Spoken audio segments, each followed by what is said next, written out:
Fear and greed are the motivating forces behind personal suffering and nation conflicts. When we come from a perspective of lack rather than from a perspective of abundance, all our decisions and actions can only bring us more lack rather than abundance. To experience fear, which is the absence of love, one must forget that everything in creation is already perfect as it is. Fear and greed create the delusion that we are separate from each other. We are all individuals, we are a specific expression of source, and we are unique. But we are also part of an archetype.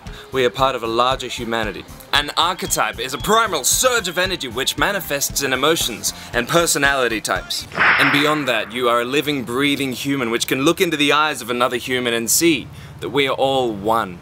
We currently celebrate our differences, how beautiful she is, how strong he is, how far you can go in a particular field, how specific can you get. Imagine if we celebrated what makes us the same.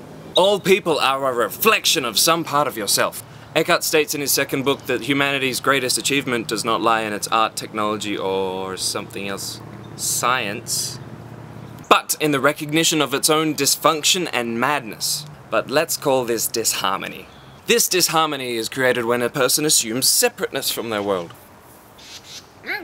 As our global consciousness continues on its path of knowledge seeking and gaining more self-awareness about its emotions, pleasures, trials, tribulations, and one last thing, purpose, we've realized we can conceptualize the reality that we're in. We thought this made us different from the plants and the animals. We thought we could label everything and have it all make sense. To say that we could say how things are, it became the tool of the scientist to label so that we could know things independently from each other. Everything is named, but how much more do you love your life? How much better and loving is the world now it is named?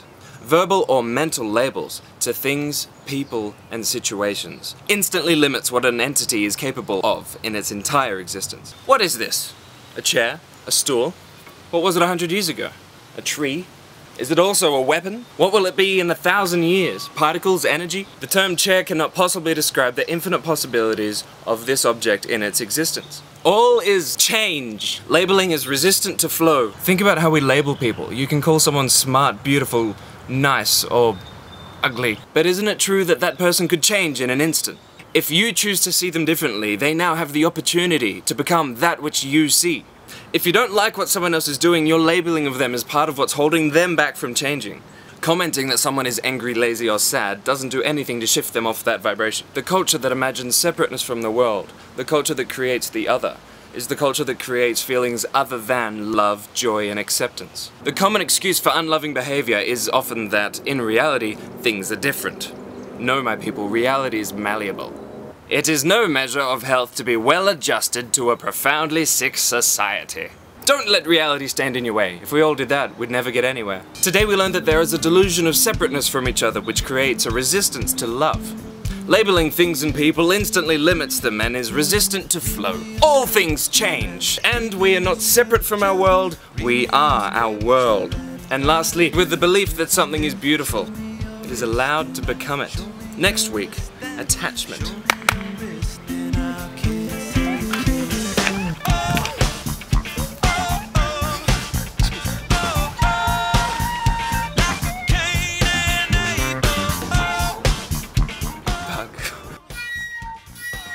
Which creates something.